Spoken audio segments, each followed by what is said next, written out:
Viver sob uma ditadura é péssimo, é horrível, é a pior coisa que existe, né? Num sistema político é uma ditadura, de esquerda ou direita. Eu digo isso porque muita gente fica assim com uma nostalgia de que nos anos 60 que era bom, nos anos 70 que era bom, era péssimo, tá? Era péssimo porque havia muita restrição, né, de movimento, de reunião, né? Você vivia sobre um estado totalitário de coerção, né?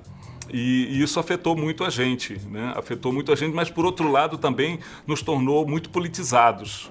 Me afetou porque eu cheguei a ser preso pela polícia política, pelo DOPS, né? Por causa dos meus livrinhos de poesia. Abriram um processo e esse processo a gente chamava de prossexo. Outro poema lá que eles acharam pornográfico é esse aqui.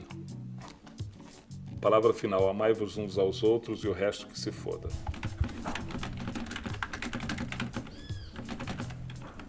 Eu acho que a geração dos anos 80, assim, em Brasília, era mais unida no sentido político porque tinha um inimigo, né, que seria a ditadura militar, ou seja, as pessoas tinham uma coisa em comum, tipo, tinha uma coisa para se lutar, que hoje em dia não se tem, assim, é muito mais difuso. As pessoas da minha geração, da minha idade, estão preocupadas em passar em concurso público, né? Ou seja, protestar para quê? Assim, porque eu quero fazer concurso, eu protestar, talvez não vou poder fazer o concurso porque tem isso, né, se você tiver um histórico, não pode, então... muda muita coisa, a parte romântica, assim, acho que se perdeu um pouco na minha geração, infelizmente. Essas tendências que a gente vê aí nas redes sociais, existe um movimento pela volta dos militares. É impressionante isso, é de uma ignorância, né? Por isso que é bom esse programa, por isso que tem que falar sempre disso, porque é aquela velha história, quem não lembra da história, quem não conhece a história, está condenado a repeti-la, né? Acho que a minha geração, tem umas pessoas que querem essa volta da ditadura, assim, alguma coisa mais autoritária, ao mesmo tempo que a minha geração não viveu a ditadura, então não sabe quais são os perigos dela. Então falta informação, eu acho. Lá na UNB, botaram a gente dentro de um camburão, jogaram assim 15 pessoas, onde cabia 5 ou 6. E interessante como que o clima de terror que eles criam é assim, por exemplo, rodaram com a gente pela cidade e foram com a gente para uma zona rural. E assim, tipo, a gente olhava nos buraquinhos e falava, é só cerrado, só mato, onde que é isso aqui?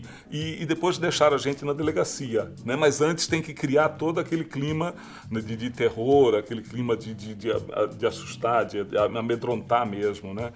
O que caracteriza uma ditadura é o medo. Ela se impõe pelo medo, pela repressão, né? Porque ela sabe que ela está errada e que ela é frágil, que ela se sustenta pela mentira, né? A ditadura é sustentada por uma mentira. Mas eu diria assim que o paralelo é muito parecido com a relação pai e filho, né? Quando o pai usa a autoridade para bater no filho, quer dizer que não tem argumento, né? E isso gera na criança uma falta de coerência, ou seja, tipo, eu tô apanhando por quê, né? Eu não sei porque eu tô apanhando. A gente não pode confundir a reação do oprimido com a violência do opressor. E o governante, acho que tem essa característica patriarcal mesmo, assim, tipo, de ouvir os filhos, de certa forma, e dialogar com eles, não sentar a porrada de uma forma ilógica, porque isso só vai crescer e só vai piorar a situação. Não houve dita branda, não foi uma dita branda, foi uma ditadura mesmo, sabe? Não existe dita branda. Ou é democracia ou não é, né?